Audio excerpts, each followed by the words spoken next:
Hello everyone. तो इस video में मैं आपको जो CGPTTM का मेंस हुआ था उसका रिज़ल्ट कब आएगा इस बारे में थोड़ा एनालिसिस करेंगे। तो जैसा कि फर्स्ट फेज़ जो हुआ था CGPTTM का 25 को हुआ था, 25 जनवरी को, और सेकंड पेपर भी हुआ था। कुछ लोग एब्सेंट हो गए थे, उनके लिए 5 फरवरी को। तो ये तो सबको पता है, ठीक है। अब बात करते हैं रिज़ल्ट की। तो जो पहले शेड्यूल दिया गया था QCI की तरफ से, जब उन्होंने पूरा डिटेल दिया था 2 महीने में रिक्रूटमेंट ख़त्म करने का, तो उन्होंने 1 अक्टूबर को दिया था कि मेंस होगा और उसका रिज़ल्ट आएगा 16 अक्टूबर को, ठीक है। मतलब 15 दिन का गैप के अंदर रिज़ल्ट आ जाएगा। तो अगर ये जो पेपर हुआ था 25 को, वो दोबारा पेपर ना होता 5 फरवरी को, तो हम एक्सपेक्ट कर रहे थे 10 से 15 फरवरी के बीच में रिज़ल्ट आ जाएगा। लेकिन फिर जो 5 तारीख को पेपर हुआ, उसमें अगर आप 15 दिन ऐड करते हो तो वो बनता है 20, ठीक है। तो मान सकते हैं कि 20 के बाद ही रिज़ल्ट आएगा। तो रिज़ल्ट का जो मुझे जहाँ तक लगता है मैंने ये देखा कि जो NTA है वो सैटरडे संडे को भी काम करता है। मतलब ऐसा नहीं है कि सैटरडे संडे है तो छुट्टी है, ऐसा कुछ नहीं।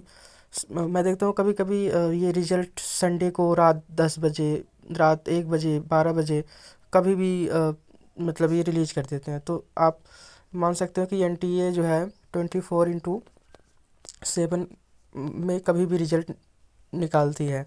मतलब ये 7 दिन काम करते हैं और महीने के हर दिन लगभग काम करते हैं। शायद कभी इनका छुट्टी होती होगी, मुझे नहीं पता, लेकिन मैं देखता हूँ कभी कभी इनका नोटिस जो होता है संडे को रिलीज हो जाता है, कभी कभी रात 12 बजे, 1 बजे, सैटरडे को भी। तो कहीं ना कहीं ये NTA वाले ऐसे कुछ नहीं कि छुट्टी है तो रिजल्ट नहीं आएगा।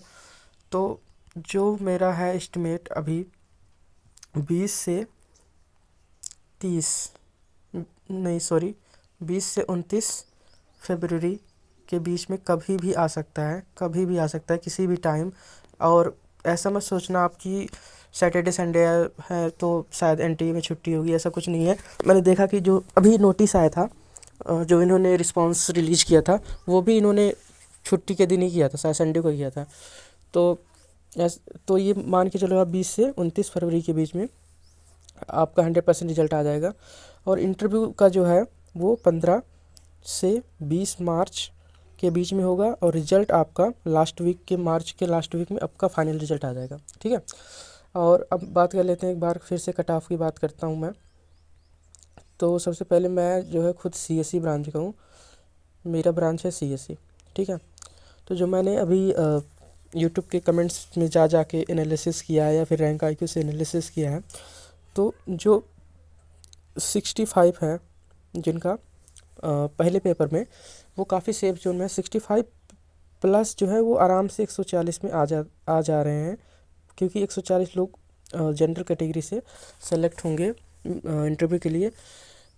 तो लेकिन ऐसा है कि जिन जिन लोग का 65 या 65 से ऊपर है, ऐसा नहीं कि उनका सेकंड पेपर में बहुत अच्छा गया है, ठीक है। तो सपोज करो बहुत सारे लोग हैं जिनका 65 प्लस है, लेकिन सेकंड पेपर में उन्होंने अटेम्प्ट किया है 120 130, ठीक है। 120 130 अटेम्प्ट किया है तो मतलब उनको मिलेंगे लगभग 100 नंबर, और 100 प्लस आप इसको करोगे तो टोटल बन रहा है 165, ठीक है।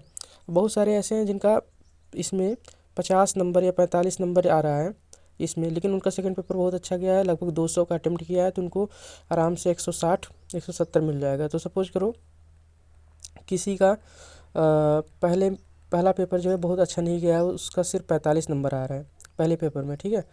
वो गेट वगैरह का एस्पिरेंट है और वो उतना अच्छे से पहले पेपर में परफॉर्म नहीं कर पाया क्योंकि वो टेक्निकल डोमेन में तैयारी कर रहा था, PSUs वगैरह की।